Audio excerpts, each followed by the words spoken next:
Hello दोस्तों, art study channel में आपका स्वागत है। आशा करता हूं कि आप लोग स्वस्थ होंगे और मस्त होंगे और अपनी तैयारी को अच्छे से कर रहे होंगे। तो आज हम देखेंगे आधुनिक जो मेरा जो है समकालीन जो चित्रकला था इसके बारे में।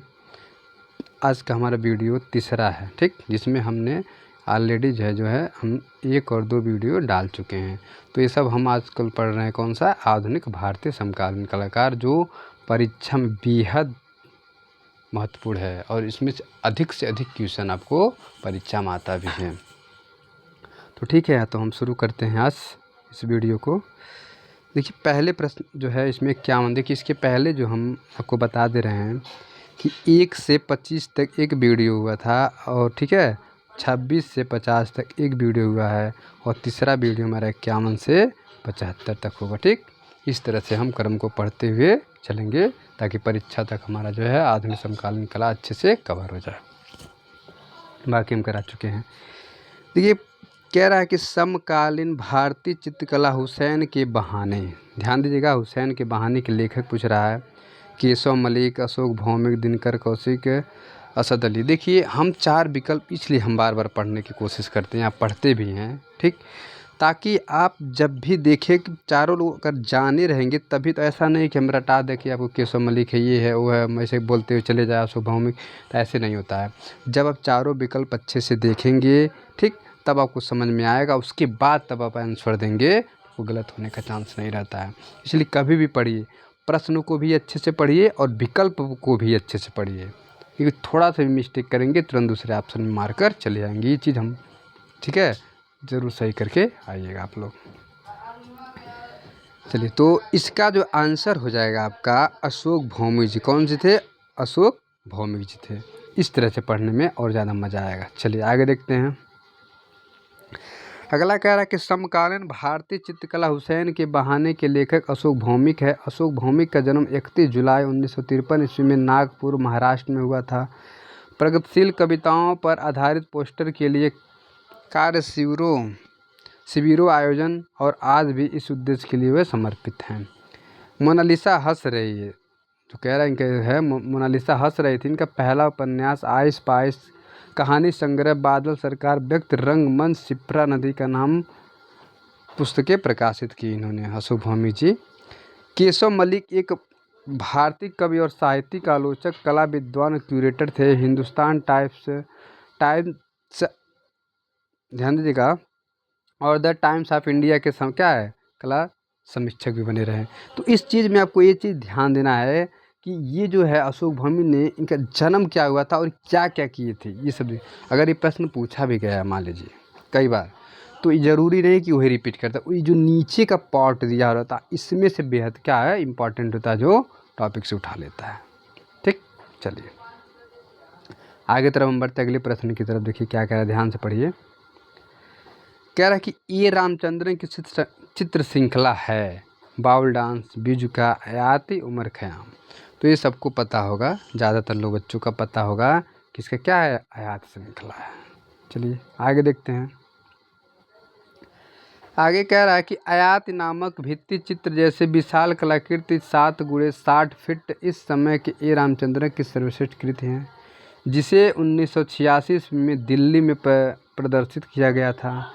यह महाकाव्य महाभारत से संबंधित है। Kali Puja, machine, encounter, end of the Yadavas आदि ऐसे ही चित्र है।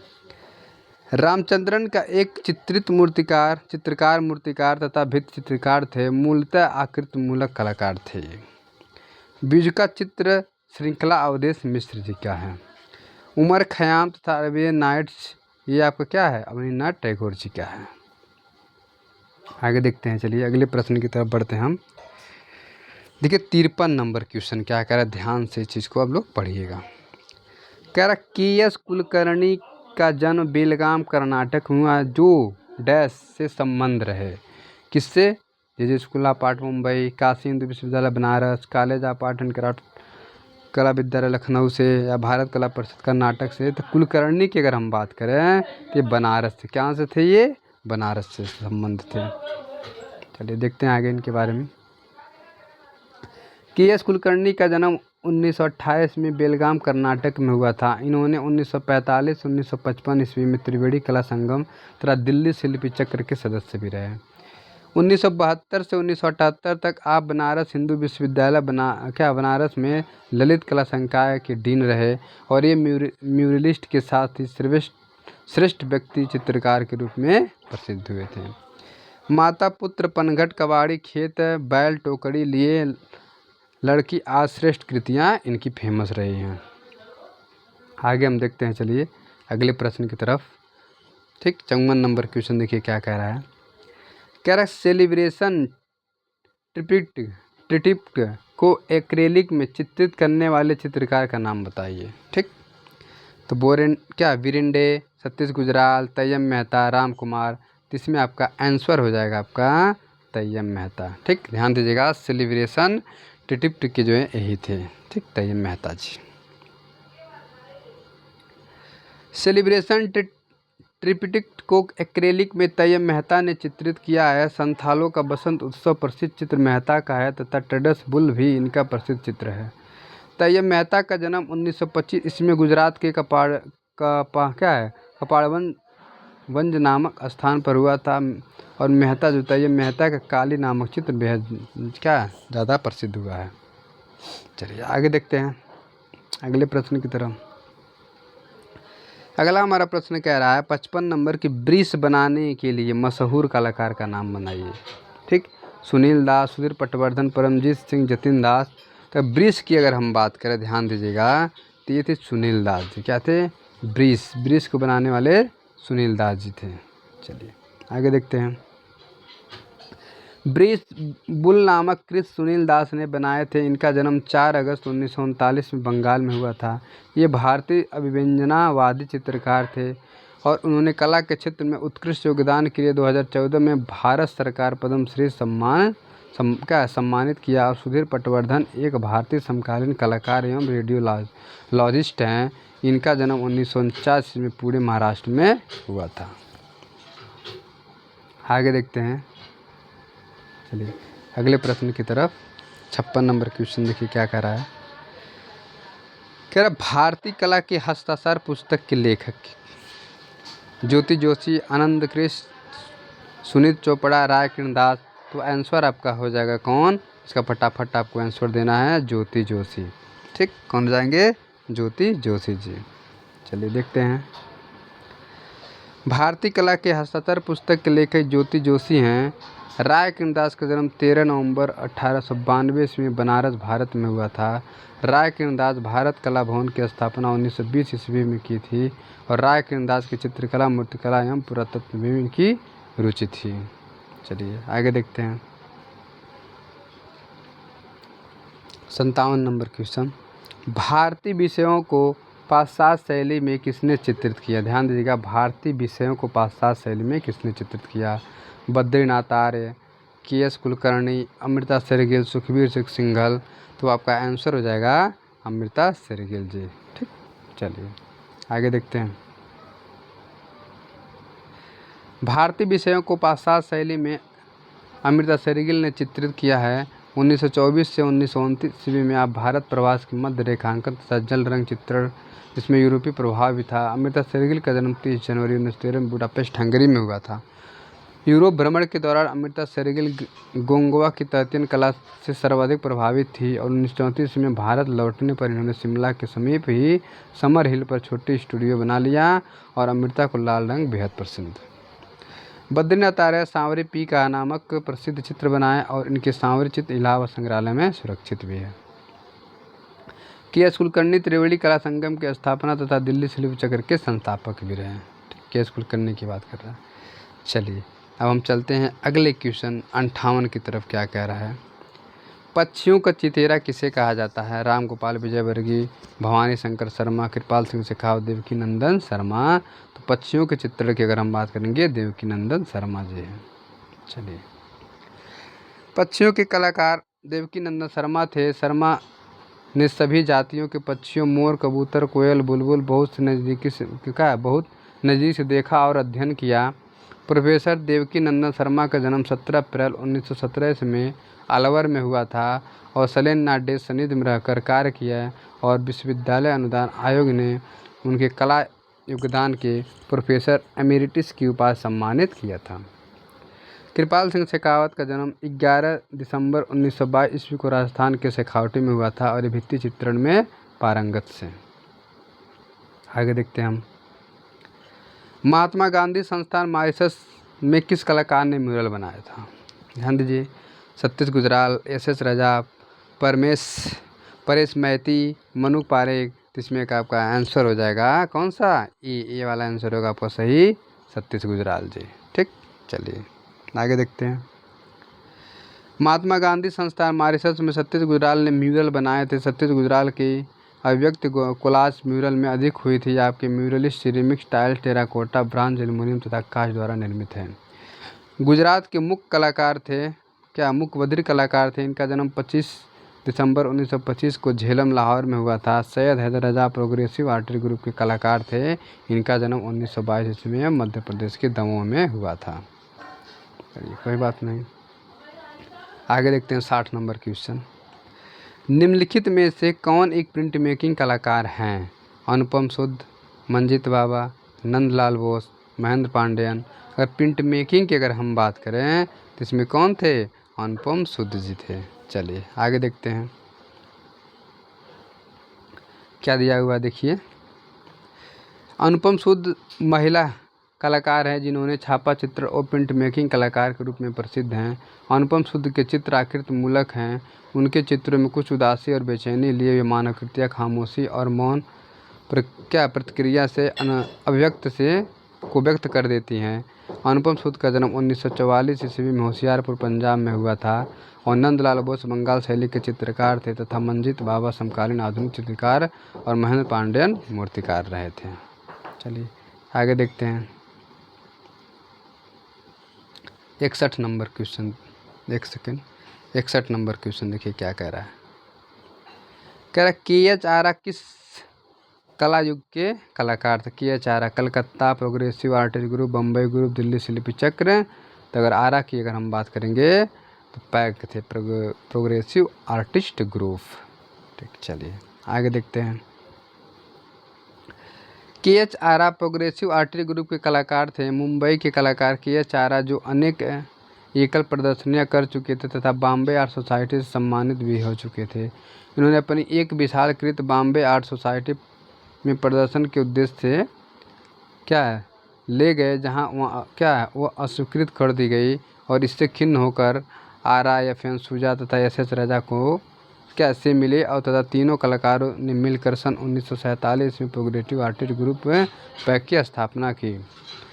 मुंबई में फिर दिया है सूजा को पैग महासचिव बनाया गया, जिनका कार्य विचारधाराओं तथा उद्देश्यों के अनुसार कैटलॉग तैयार करना था।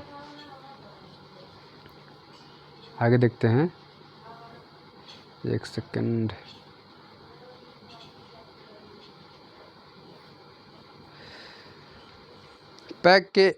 पैग में KH आरा का काम जनसंपर्क करना था और पैग की प्रथम कला प्रदर्शनी बॉम्बे आर्ट सोसाइटी 1949 ईस्वी को की गई, जिसका उद्घाटन मुल्कराज आनंद जी ने किया था। चलिए आगे देखते हैं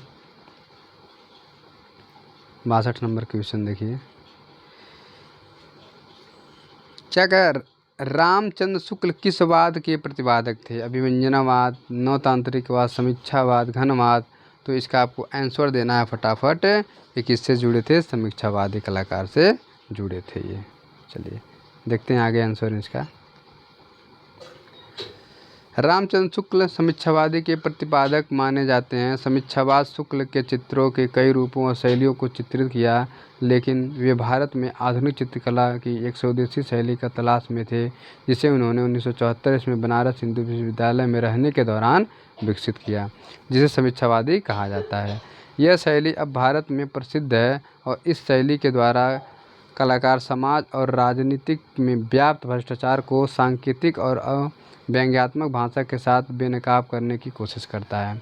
रामचंद्र शुक्ल का जन्म 1925 में उत्तर प्रदेश के बस्ती जिला में हुआ था। उनका मृत्यु 2016 में इलाहाबाद में हुई थी उनका मृत्यु। चलिए आगे देखते हैं। चलिए अगला प्रश्न क्या हमारा 63 नंबर क्वेश्चन, ध्यान दीजिए क्या कह रहा है। कह रहा है कौन मूर्तिकार नहीं है? धनराज भगत, राम किंकर बैंस, क्या नंद गोपाल और कृष्णा रेड्डी। तो इसमें आपका आंसर हो जाएगा सीधा सीधा कौन सा? कृष्णा रेड्डी। ये मूर्तिकार नहीं थे। ठीक, चलिए आगे देखते हैं।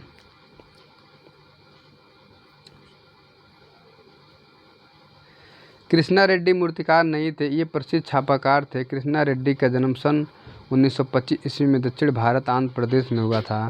कृष्णा रेड्डी का समय समग्र छापा कला के तकनीकी विकास तथा इस क्षेत्र में आपके योगदान का प्रतिबिंब है। आपने इंटेग्रल प्रिंटिंग की विस्कोसिटी पद्धति को विकसित करना प्रारंभ किया था इन्होंने। चलिए आगे देखते हैं। वर्तमान में कृष्णा रेड्डी न्यूयॉर्क विश्वविद्यालय में आर्ट एजुकेशन विभाग के ग्राफिक और प्रिंट मेकिंग संभाग के निर्देशक हैं।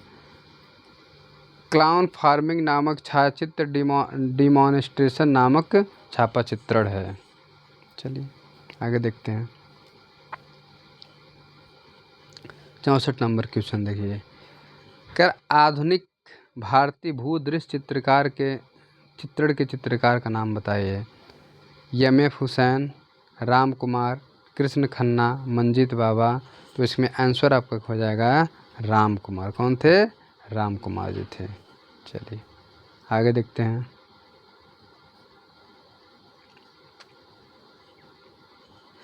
कह आधुनिक भारतीय भूदृश्य चित्रण के लिए चित्रकार राम कुमार जी हैं। राम कुमार का जन्म 1924 में शिमला में हुआ था।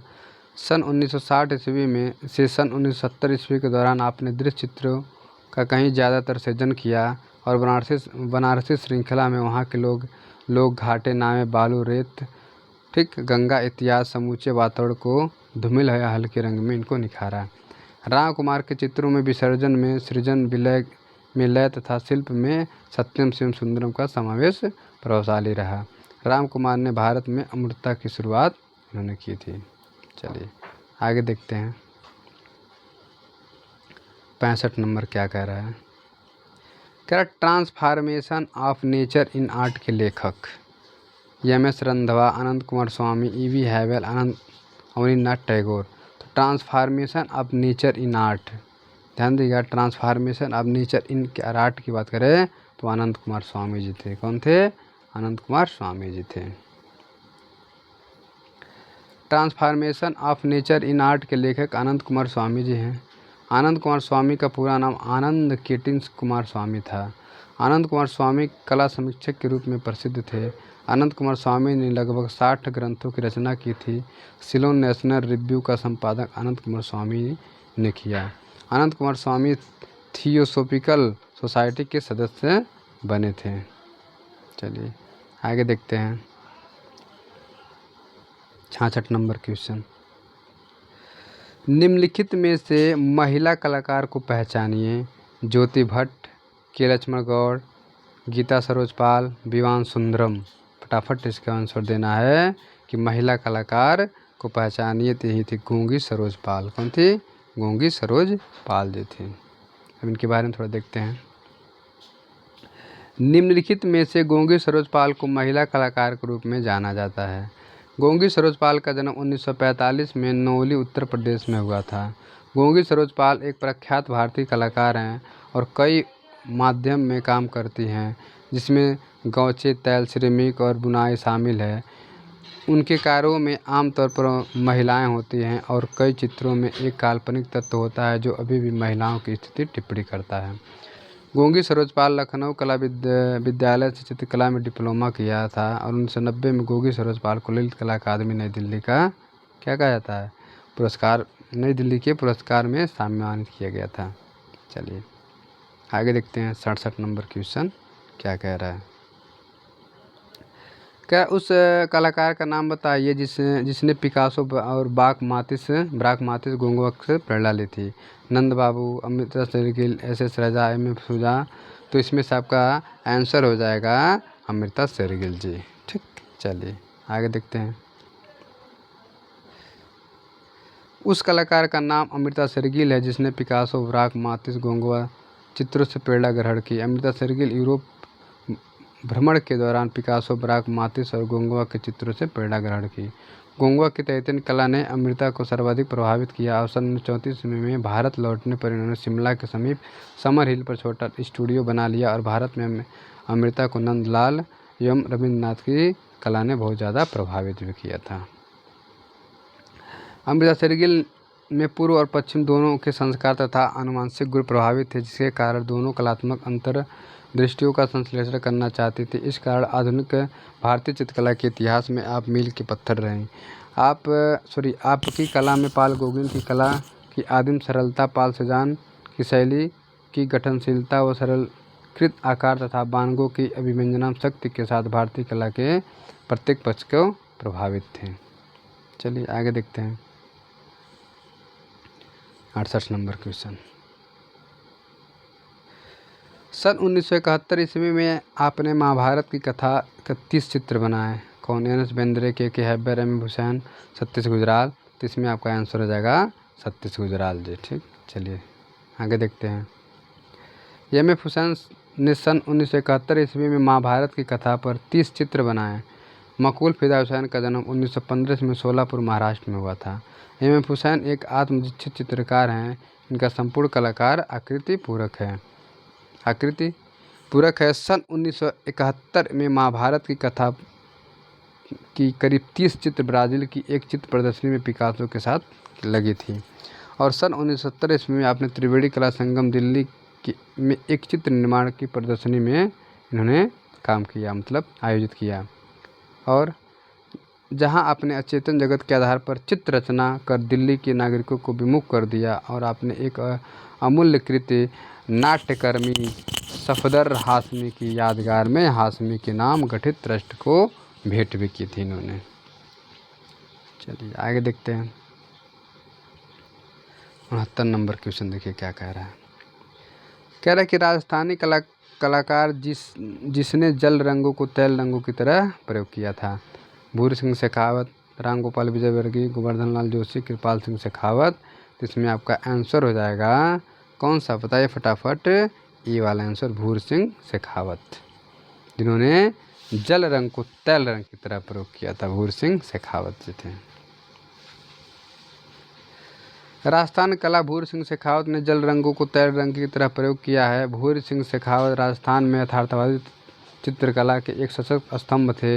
इनका जन्म सन 1914 में बीकानेर, राजस्थान के दुधलिया ग्राम में हुआ था। भूरी सिंह शेखावत के चित्रांकन में एक विशेष आकर्षण है। शुरू में अपने चित्रों का माध्यम जल रंग रहा और तत्पश्चात उन्होंने आइल्स कलर्स तैल रंगों के पैच आघात पद्धतियों से चित्र बनाए और अपने चित्रण में एक विशेष तत्कालीन कायम की। और वाटर कलर्स को उन्होंने आइस कलर की तरह इन्होंने प्रयोग किया और सफ़ेद रंग के ऊपर से पैच आघात लगाकर एक टेम्परा जैसे प्रभाव उत्पन्न किया तथा पाश्चात्य प्रभाववादी रंग योजना एवं प्रयोग विधि को अपनाकर तत्कालीन पारंपरिक सपाट रंग प्रयोगों की परंपरा को इन्होंने तोड़ा। चलिए आगे देखते हैं 76 नंबर क्वेश्चन क्या कह रहे थे हम। क्या राजस्थान का कलाकार वर्तमान जल रंग में दृश्य चित्रित कर रहा है? परमानंद चोयल, सुरेश शर्मा, राम जायसवाल और मोहन शर्मा। तो इसमें आपका आंसर हो जाएगा कौन सा? इसमें से मोहन शर्मा जी थे। ठीक, चलिए आगे देखते हैं। कह रहा कि राजस्थान का कलाकार राम जायसवाल वर्तमान तक जल रंग में दृश्य चित्रण कर रहा है। ठीक, कौन? जल रंग में। राम जायसवाल का जन्म 5 सितंबर 1937 ईस्वी को उत्तर प्रदेश मथुरा जनपद के छोटे से कस्बे क्या सादाबाद में हुआ था। जायसवाल के सृजन का पहला दौर सन 1953 से 1963 तक रहा, जब वे लखनऊ में रहे। इस दौरान बनाए गए चित्र बंगाल शैली वास पद्धति में हैं, जिनमें मुख्य रूप से जल रंग निर्मित व्यक्ति दृश्य चित्र और कस्बे में सुबह है। चलिए व्यक्ति चित्रों में कुछ चित्र जयशंकर प्रसाद के आंसू पर आधारित हैं। चलिए अगला हमारा क्वेश्चन क्या है? 71 नंबर क्वेश्चन ध्यान दीजिए क्या कह रहा है। 26 मार्च 2020 को किस भारतीय चित्रकार का निधन हुआ जो स्वतंत्रता काल के कि एक मूर्तिकार, भित्ति चित्रकार और वास्तुकार भी रहे थे। इसका कौन? अकबर पदम सिंह, जहांगीर साहबवाल, भावेश चंद सन्याल, सतीश गुजराल। इसका आपका आंसर हो जाएगा, कौन सा सही हो जाएगा? ध्यान दीजिए, इसका आपका आंसर सही हो जाएगा सतीश गुजराल जी। कौन थे? सतीश गुजराल जी थे। चलिए, सतीश गुजराल का जन्म 25 दिसंबर 1925 को झेलम, लाहौर में हुआ। इनकी मृत्यु 26 मार्च 2020 को दिल्ली में हुई थी। यह एक चित्रकार के साथ साथ मूर्तिकार, भित्ति चित्रकार एवं वास्तुकार भी थे। सतीश गुजराल ने अपनी कला यात्रा में अनेक माध्यमों को अपनाए। उन्होंने पोर्ट्रेट भी बनाए, वाटिक में भी कार्य किए और इनको मूर्त एवं मन स्थिति कलाकार भी कहा जाता है। शीर्षक चित्रों में प्रमुख तूफान के तिनके, दर्द, मसीहा, निराशा आदि के अनाथ अतीत की यादगार, मोहनजोदड़ो संस्कृति के चित्रकार थे। चलिए आगे देखते हैं। कह रहा सतीश गुजराल का प्रिय कोलाज रहा। प्रिय माध्यम क्या रहा? कोलाज रहा। सतीश गुजराल की कलात्मक उपलब्धियों पर राष्ट्रीय ललित कला अकादमी नई दिल्ली से एक मोनोग्राफ प्रकाशित हुई थी। चलिए आगे देखते हैं 72 नंबर क्वेश्चन। कर आधुनिक भारतीय चित्रकार जी.आर. संतोष निम्न में से किसके लिए जाने जाते हैं? अभिव्यंजनात्मक प्रवृत्ति, कश्मीर के शैशववाद, पौराणिक विषय वस्तु और सामाजिक यथार्थवाद। इसमें आपका आंसर हो जाएगा कश्मीरी शैशववाद से संबंधित थे। ठीक, चलिए आगे देखते हैं। जी.आर. संतोष कश्मीर के एक चर्चित चित्रकार थे जिनकी चित्र रचनाओं में शैव दर्शन का प्रभाव था। गुलाम रसूल संतोष का जन्म 1929 में श्रीनगर में हुआ था और इनको जी.आर. संतोष के नाम से जाना जाता है। वे कश्मीर शैशववाद से प्रेरित कर अपने विषयों के लिए ज़्यादा जाने जाते हैं। ये प्रमुख चित्रकार एवं कवि थे। बसु रूह क्या कह रहा है? बेसुख रूह कविता संग्रह व समंदर प्यासा है उर्दू उपन्यास प्रसिद्ध कृतियाँ हैं। आपने रंगमंच के सेट पर परिधान भी डिजाइन किए। गुलाम रसूल संतोष 1979 ईस्वी में साहित्य अकादमी पुरस्कार, 1985 ईस्वी में कल्हड़ सम्मान से सम्मानित किया था। चलिए आगे देखते हैं। 1960 के दशक की शुरुआत में संतोष ने तांत्रिक, रहस्यमयी कला और कश्मीर शैशववाद का अध्ययन किया। 1964 ईस्वी में उन्होंने आधुनिक तांत्रिक चित्रों के कुछ बेहतरीन उदाहरण बनाने के लिए इस शैली को अपनाया और उनकी पेंटिंग रंगों की जीवंत, साफ सुथरी रेखाओं, आध्यात्मिक ऊर्जा और कामुकता के लिए जानी जाती हैं। उनका मृत्यु 10 मार्च 1997 ईस्वी में दिल्ली में हुआ था। चलिए आगे देखते हैं। भारत में काष्ठ उत्कीर्ण की शुरुआत किसने की थी? दत्तात्रेय आप्टे, एन कृष्णा रेड्डी, सनत्कर, सोमनाथ होर। अगर इनकी बात की जाए भारत में काष्ठ उत्कीर्ण की अगर हम बात करें तो ध्यान दीजिएगा क्या होगा?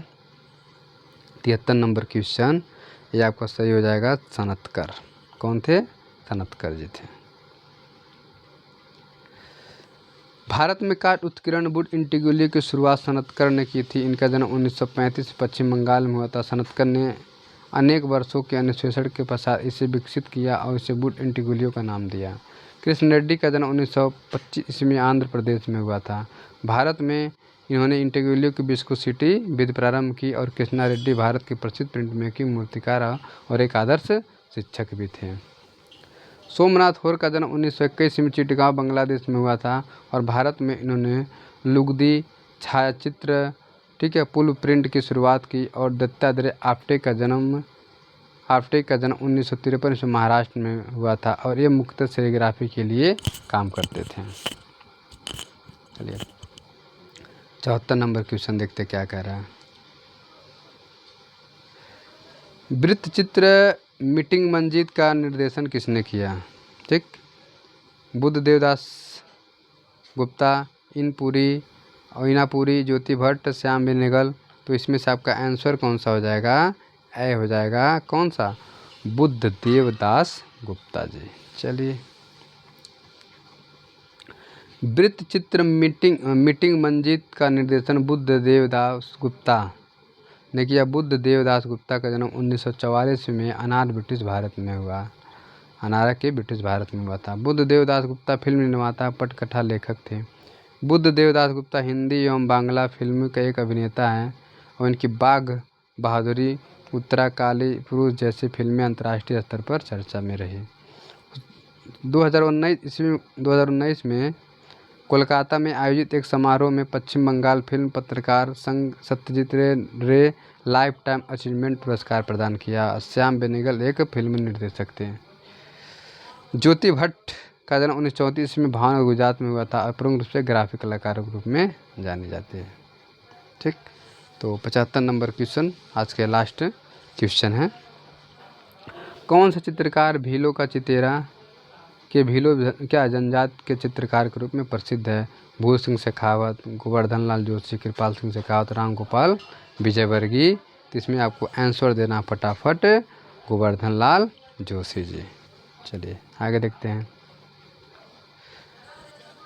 कह रहा गोवर्धन लाल जोशी भीलों के चितेरा भील जनजात के चित्रकार के रूप में प्रसिद्ध हैं। बाबा आदिवासी भीलों के जनजीवन से प्रभावित थे। गोवर्धन लाल जोशी का जन्म 15 मार्च 1914 में उदयपुर के पास कांकरोली में हुआ था। नाथ द्वारा ख्यातिनाम परंपरावादी कलाकार घासीराम से चित्रकारी की परंपरा का शिक्षा ग्रहण की।